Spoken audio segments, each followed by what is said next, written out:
দূরত্ব কাছের মানুষকেও দূরে ঠেলে দেয় আর সবসময় কথা বলা আপনাকে আরও কাছে আনিয়ে দেয়। দীর্ঘ ২৫ বছর পরে আমার প্রিয় চাচা, আমার লাল কাকুর সাথে দেখা হয়েছে। যদিও বা উনাকে এখন আর লাল কাকু ডাকি না। সময়ের সাথে, সাথে ডাকটা চলে গিয়েছে। ছোটবেলা কাকু লাল খুব পছন্দ করতেন। এজন্য উনাকে লাল কাকু ডাকতাম। বাট এখনও কাক্কু বলে ডাকি। তো আমার চাচা আমার লাইফের আ বলতে গেলে আমি এই ভ্লগে আমি ভাবিনি যে ভয়েস ওভার করতে গিয়ে আমার গলা ভারী হয়ে যাবে।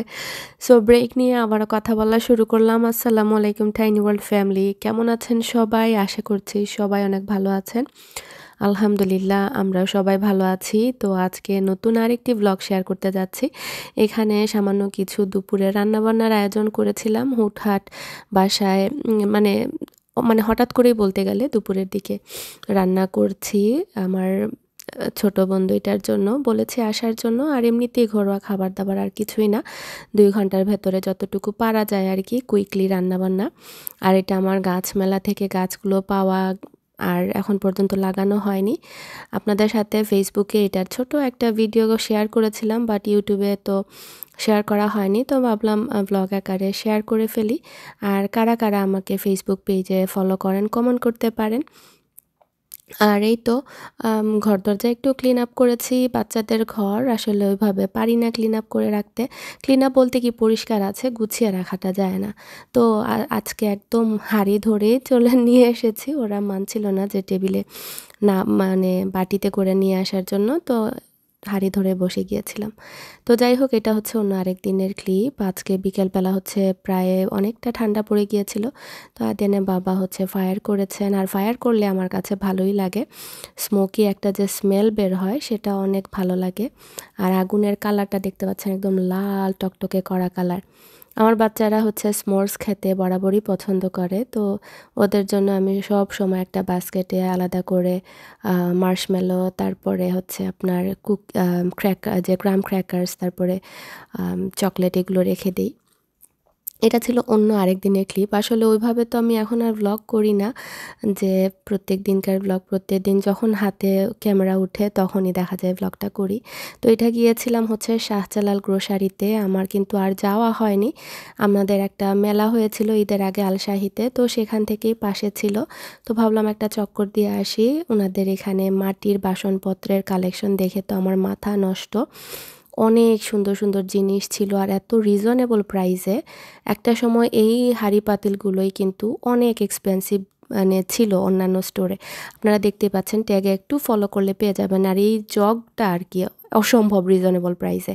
আমি $30 দিয়ে হ্যামট্রামিকের একটা গ্রোসারি শপ থেকে নিয়ে এসেছিলাম। আমি আর নাম বলছি না। বাট এইখানে দেখছি $12 মনে হয় ছিল। আর এখানে তো প্লেটেরও অভাব নেই মানে আ এভেইলেবল আইটেম ছিল কাপ, মগ মানে সবই। আমি একদিন সময় করে যাবো ইনশাল্লাহ। তারপরও নিয়ে এসেছি সুন্দর একটা ভাতের চামচ। পরে ইনশাল্লাহ সময় করে যাব দেখে, দেখে নিয়ে আসবো। তো এখানের কিন্তু চুই পিঠা উনারা আমাকে কিন্তু পিআর হিসেবে বাসায় পাঠিয়েছিলেন ১ প্যাকেট। সেটা খেয়ে আমি তো একদম ফিদা। আমার একটা ছোট বোনও আমাকে বলেছিল যে, "আপু এটা খেয়ে দেখো অনেক মজার।" তো সত্যিই আমি ট্রাই করে একদম মানে বুঝতেও পারিনি যে এটা স্টোর বট। এতটাই ভালো ছিল। আপনারা ট্রাই করতে পারেন। যদি আপনাদের পাশে শাহজালাল গ্রোসারি বা আপনার নিউ ইয়র্কে বা অন্যান্য জায়গায় এভেইলেবল থাকে। এটা ছিল অন্য আরেক দিনের ক্লিপ। সেটা হচ্ছে পাটেল ব্রাদার্স থেকে কারাক চা আর হচ্ছে এই দেশি ভেজ সামোসা মানে ভেজিটেরিয়ান এই সামোসা, পেস্ট্রি এগুলো নিয়েছি। খেতে না একদম বাংলাদেশি ভাইব পাচ্ছিলাম আর গরমও পড়েছিল ওইদিন। তারপরও দুপুরবেলা আমরা যেহেতু গার্ডেনিংয়ের জন্য বের হয়েছি, স্টোরটাও লাগিয়ে দিবে। তো বাইরে থেকে না খেয়ে ভাবলাম এখান থেকেই নেই আর বাচ্চারাও ওদের জন্য স্ন্যাক্স নিয়ে নিয়েছে। একদম পারফেক্ট হয়েছে আমাদের জন্য। তো এখনও যারা ট্রাই করেননি বা জানেন না পাটেল ব্রাদার্স লিখে গুগলে সার্চ দিবেন। রচেস্টার হিলে পড়েছে। এটা একটা গ্রোসারি শপ বাট একটা পাশে হচ্ছে ওদের স্ন্যাক আইটেম থাকে। আমাদের যদি ওইদিকে যাওয়া পড়ে দেখা যায় খাওয়া হয়। আসলে সবসময় তো ভ্লগ করা হয় না বা শেয়ার করা হয় না। তো ওইদিন একটু রেকর্ড করেছিলাম ভাবলাম শেয়ার করি। কারণ এত মজার একটা পাফ পেস্ট্রি মিস করা যাবে না। বিশেষ করে চায়ের সাথে। আর এখন চলে এসেছি নার্সারিতে। এটা আই থিংক ১৪ মাইলে পড়েছে, ১৪ মাইলে। আমি নামটা মনে করতে পারছি না আসলে, কিছুদিন আগের তো এইজন্য।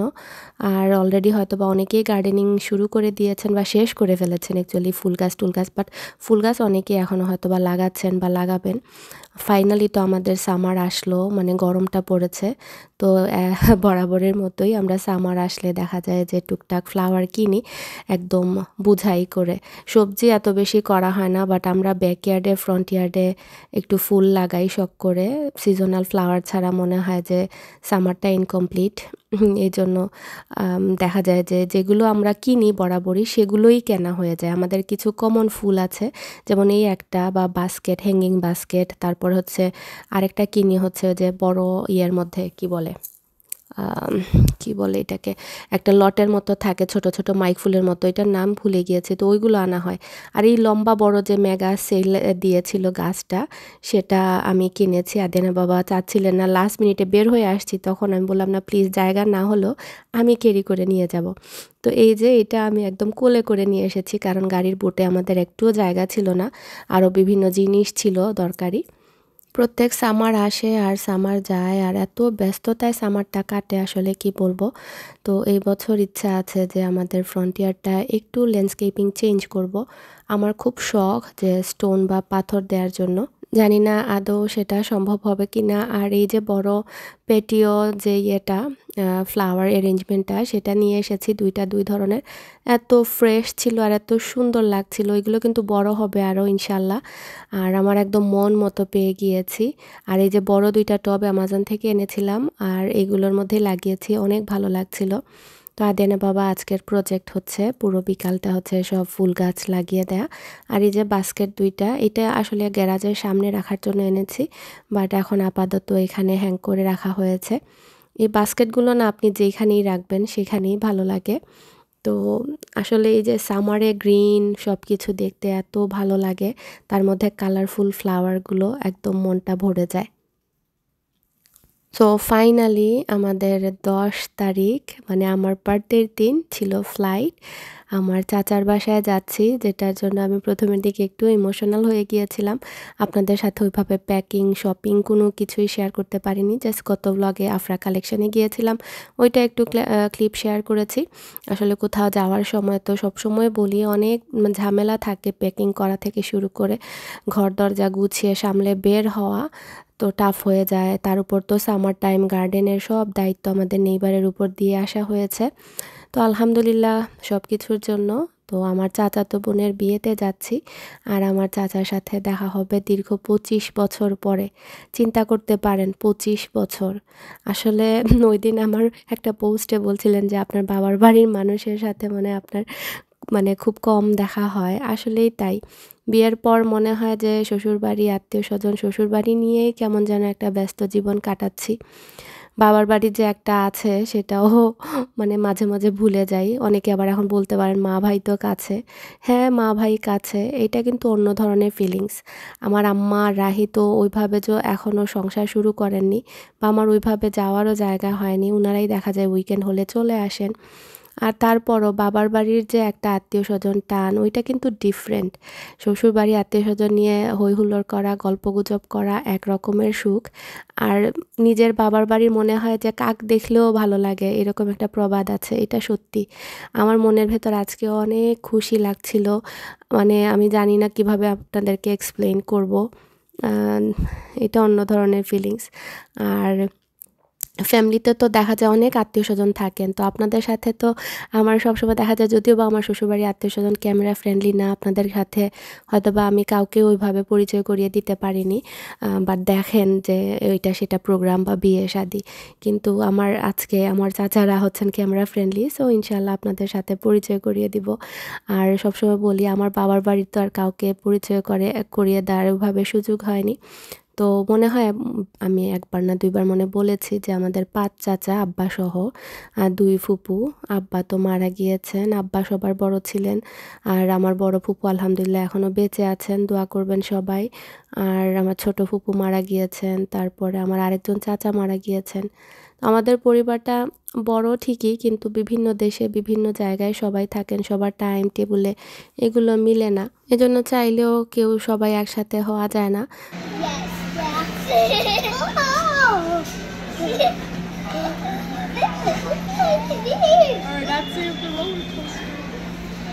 Now can you do it again? We'll switch knees. Okay, switch knees. Yeah. Okay, stay on this one. Okay. Now get on.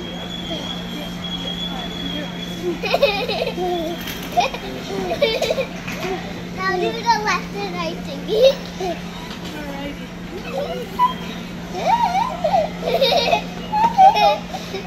বাচ্চারা ট্রানজিটে আসলে অনেক মজা করছিল। আমাদের শিকাগোতে ট্রানজিট ছিল প্রায় ৩ ঘন্টার মতো, আর আমি যাচ্ছি হচ্ছে ক্যালগেরিতে। সো ১ ঘন্টার ফ্লাইট ছিল শিকাগোতে, দেন ৩ ঘন্টা ট্রানজিটে, তারপরে হচ্ছে অ্যানাদার 4 আওয়ার্স লাগবে আর কি ক্যালগেরিতে যাওয়ার জন্য। আমি একদম লাস্ট মিনিটে করা একদম ননস্টপ যে ফ্লাইটটা সেটা আর পাইনি, তো ট্রানজিট ধরেই যাওয়া লাগছে আর কি। তো শিকাগোতে অনেক বড় এয়ারপোর্ট ছিল, মোটামুটি অনেকটাই বড়, আর ফুড কোর্টও ছিল। তো এখানে আমরা দুপুরে খাওয়া দাওয়া করলাম আর তারপরে বের হয়ে যাচ্ছি। আমার খুবই এক্সাইটেড লাগছিল। আর যেটা বললাম যে একটা সময় বাংলাদেশে দেখা যেত বছর ঘুরতে একজন না একজন আসতেন, বা অন্যরকম একটা ছোটোবেলার মেমোরি ছিল। আর কাকুর সাথে বন্ডিংটা আমার অন্যরকম। আমার আব্বাকে আমি খুব ভয় পেতাম, মানে বাবাদের সাথে যেরকমটা হয়, কিন্তু কাকুর সাথে দেখা যেত সব শেয়ার করতাম।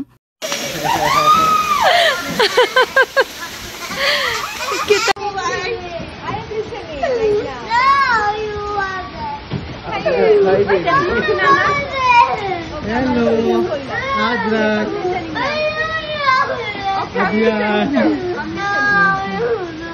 এবারের পুরো ক্যালগেরি ট্রিপে আমার আজরাক অনেক কান্নাকাটি করেছে। আপনারা দেখতে পাচ্ছেন এয়ারপোর্টে নামার সাথে সাথেই কান্না শুরু। ও আমাকে দেখাচ্ছিল ওয়ালের ডিটেলস, কত সুন্দর ডেকোরেশন, কিন্তু আমি হয়তো বা খেয়াল করিনি, আমি এক্সাইটমেন্টের জ্বালা অন্যদিকে তাকাচ্ছিলাম। সো এই জন্য ওর কান্না শুরু হয়ে গিয়েছে, যেন কেন আমি ওর কথা শুনিনি। তো এইভাবেই হচ্ছে আমাদের ওয়েলকামটা হলো আর কি। সালাম করতে না করছেন সালাম। আমি আগে রেকর্ড করব। What is that? Come here, guys.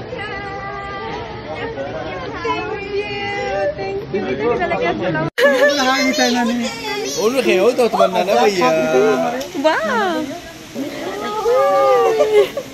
Pala khak diso ni. Hoy ni. I the boy. Yeah, look. আমার চাচাতো বোন আর চাচা এসেছেন আমাদেরকে এয়ারপোর্টে রিসিভ করার জন্য। আর রাত প্রায় তখন 12:30টার মতো বাজে, অনেক রাত হয়ে গিয়েছে। আমার তো খারাপই লাগছিল, পরের দিন আবার প্রোগ্রাম। ওনাদের আসলে বিয়ে বাড়িতে অনেক কষ্ট হয়ে যাচ্ছিল। তো এত খুশি লাগছে আমি বলে বোঝাতে পারবো না। ফাইনালি আমি চলে এসেছি। আমি আসলে কল্পনার মধ্যে ছিলাম যে সত্যি আসতে পারবো কি পারবো না। তো এই তো বিয়ে বাড়িতে চলে এসেছি, লাইটিং দেখেই বুঝে গিয়েছি এটাই হচ্ছে বিয়ে বাড়ি। Thank you. ভাইরা